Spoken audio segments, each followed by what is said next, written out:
Hi friends, நான் தான் உங்கள் இசை. நான் உங்கள் மணி. ஃப்ரெண்ட்ஸ், எதுக்காக இந்த பதிவு அப்படின்னா, இது எல்லார் ஃபேமிலியுமே நடக்கிற ஒரு உண்மையான ஒரு சம்பவம் தான்.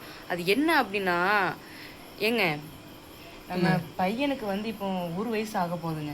சரிங்களா? இது 2 மாதம் தான் இருக்குது. 2 மாதம் அப்படிங்கிறது சொடக்கு போடுற செகண்டில் போயிடும். ஆமாம்.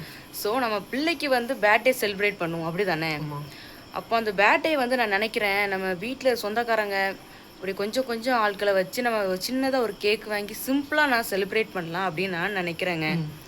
அதுதான் நல்லது. ஏன்னா தகுதிக்கு ஏற்ற மாதிரி நம்ம வந்து செலிப்ரேட் பண்ணலாம் அப்படின்னு நான் நினைக்கிறேங்க. சரிங்களா? சரி, என்னோட ஒப்பீனியன் அதுவாக இருக்குது. ஸோ நீங்கள் என்னங்க நினைக்கிறீங்க? அப்படிலாம் இல்லை. இது ஃபஸ்ட்டு பர்த்டே அவனுக்கு. நம்ம பிறந்து நம்ம பையனுக்கு ஃபஸ்ட்டு பர்த்டே.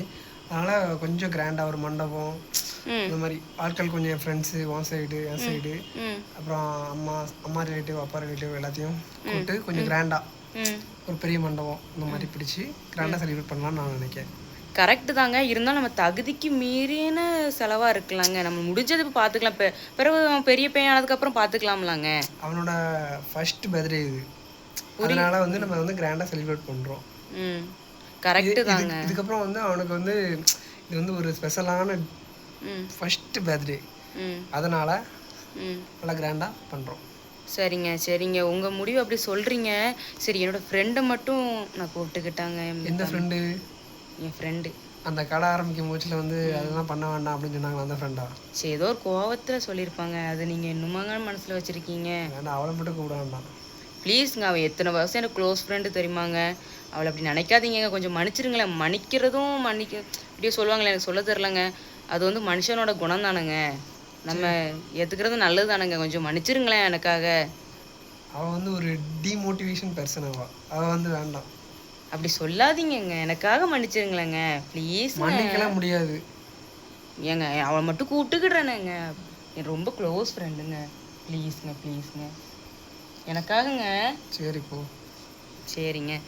ஏங்க, இது பதிவு எதுக்கு தெரியுமா? இதே மாதிரி தான் சில பேர் வீட்லேயே நடந்துக்கிட்டு இருக்கு. ஒருத்தங்க ஒரு ஒப்பீனியன் வச்சுருப்பாங்க, இன்னொருத்தங்க இன்னொரு ஒப்பீனியன் வச்சுருப்பாங்க.